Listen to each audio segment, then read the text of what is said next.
نحمده ونصلي ونسلم على رسوله الكريم اما بعد فاعوذ بالله من الشيطان الرجيم بسم الله الرحمن الرحيم قل يا ايها الناس اني رسول الله اليكم جميعا آمنت بالله وصدق الله مولانا العظيم۔ معزز ناظرین، سب سے پہلے میں درسقرآن.com کے انتظامیہ کا شکر گزار ہوں کہ انہوں نے اس مبارک مہینے کے اندر امام الانبیاء شافعی روز جزا حضرت محمد مصطفیٰ صلی اللہ علیہ وسلم کی مبارک زندگی کے مختلف پہلوؤں کو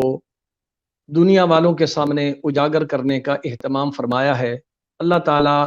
درسقرآن.com کی انتظامیہ کی ان کاوشوں کو اپنی بارگاہ میں شرف قبولیت نصیب فرمائے۔ آمین۔ جہاں تک امام الانبیاء خاتم الانبیاء محبوب خدا حضرت محمد مصطفیٰ صلی اللہ علیہ وسلم کی شخصیت کا تعلق ہے، آپ کو اللہ کریم نے ہر لحاظ سے بے مثل و بے مثال پیدا فرمایا اور پوری کائنات کے لیے رحمت للعالمین بنا کے بھیجا، اور اس لحاظ سے درسقرآن.com کی یہ پروگرام اس لیے زیادہ مجھے پسند ہے کہ اس میں صرف ولادت نہیں بیان ہو رہی، بلکہ زندگی کا ایک ایک لمحہ جو ہے وہ اسے اجاگر کرنے اور قوم کے سامنے اور امت کے سامنے حضور کی ساری زندگی کو سامنے رکھنے کا اہتمام کیا گیا ہے۔ جہاں تک حضور نبی کریم صلی اللہ علیہ وسلم کی مکی زندگی جو نبوت سے پہلے تھی، اس کے بارے میں مجھ سے سوال کیا گیا ہے۔ آپ کی زندگی جو مکی تھی وہ بے مثل و بے مثال تھی۔ آپ کو عرب کے اندر صادق اور امین کے لقب سے یاد کیا جاتا تھا، اور پوری قوم جو تھی باوجود اس کے کہ جس وقت حضور نبی کریم صلی اللہ علیہ وسلم نے اعلان نبوت فرمایا، اس سے پہلے بھی اور اس کے بعد بھی وہ آپ کی اس دیانتداری اور شرافت کے پیش نظر اپنی امانتیں حضور نبی کریم صلی اللہ علیہ وسلم کی خدمت میں ہی رکھتے تھے، حتیٰ کہ اگر وہ کہیں سفر پہ جاتے حضور کی نبوت سے پہلے تو آپ کی ذات اقدس پر انہیں اتنا اعتماد تھا، اور آپ کی عفت اور پاک دامنی پر انہیں اتنا اعتماد تھا کہ اپنی جوان لڑکیوں کو حضور نبی کریم صلی اللہ علیہ وسلم کی امان میں ان کے گھر میں چھوڑ کے جایا کرتے تھے۔ پھر سرکار دو عالم سرور کائنات صلی اللہ علیہ وسلم کی جو زندگی ہے اس پر آپ نظر دوڑائیں تو وہ شروع سے ہی امتحانات کا سلسلہ شروع ہوا کہ آپ پیدا ہوئے تو والد کا سایہ دنیا سے اٹھ چکا تھا، آپ 6 سال کی عمر میں پہنچے تو والدہ کا سایہ گزر گیا، اور آپ 8 سال کی عمر میں پہنچے تو آپ کے غم گسار حضرت عبد المطلب جو آپ کے دادا محترم تھے وہ بھی ان کا بھی وصال ہو گیا، اور پھر انہوں نے اپنی زندگی میں ہی نبی کریم صلی اللہ علیہ وسلم کو آپ کے چچا ابو طالب کے حوالے کیا، اور حضرت ابو طالب جو ہیں انہوں نے نبی کریم صلی اللہ علیہ وسلم کے ساتھ انتہائی محبت کی۔ حالانکہ ابو طالب جو تھے وہ کثیر العیال تھے، اور آپ میاں بیوی دونوں اپنی سکی اولاد سے زیادہ نبی کریم صلی اللہ علیہ وسلم کا خیال فرمایا کرتے تھے۔ نبی کریم صلی اللہ علیہ وسلم نے جب دیکھا کہ میرے چچا پر کافی بوجھ ہے اور قبیلہ جو ہے وہ کافی زیادہ ہے، تو آپ نے اجرت پر 12 سال کی عمر میں بکریاں چرانی شروع فرما دی تاکہ میں آپ کے ساتھ کچھ ہاتھ بٹا سکوں۔ یوں پھر اس عرب کی سرزمین میں ایک ایسا واقعہ بھی رونما ہوا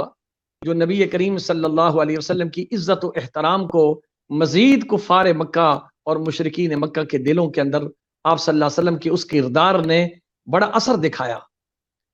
کہ بیت اللہ شریف جو مختلف حالات کے اندر اس کی تعمیر ہوتی رہی، آپ کے زمانے کے اندر بارشیں بہت زیادہ ہوئیں جس کی وجہ سے آپ کی تعمیر جو ہے اس کو خاصا نقصان پہنچا۔ آپ صلی اللہ علیہ وسلم ابھی جوانی کی عمر کے اندر ہیں، اعلان نبوت نہیں ہوا، تو آپ صلی اللہ علیہ وسلم نے جب وہاں دیکھا کہ اب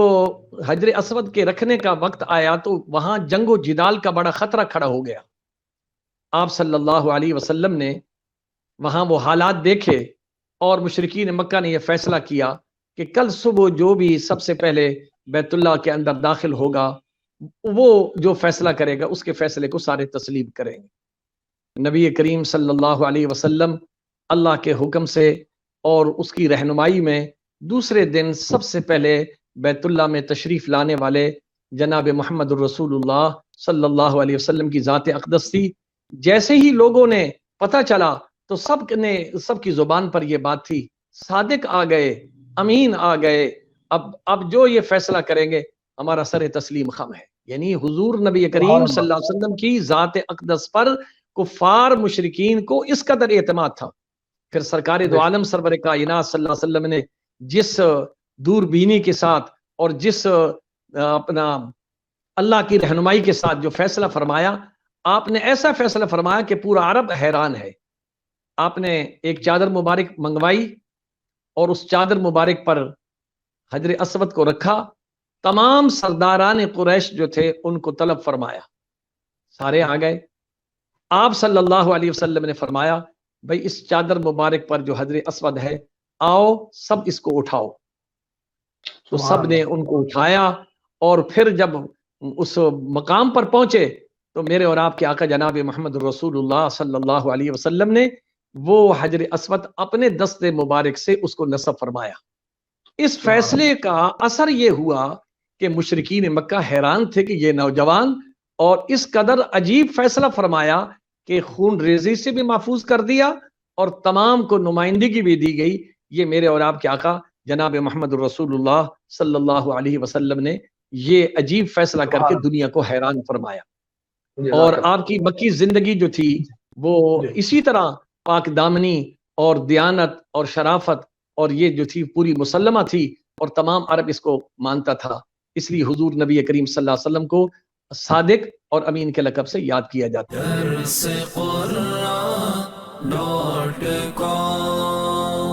www.darsequran.com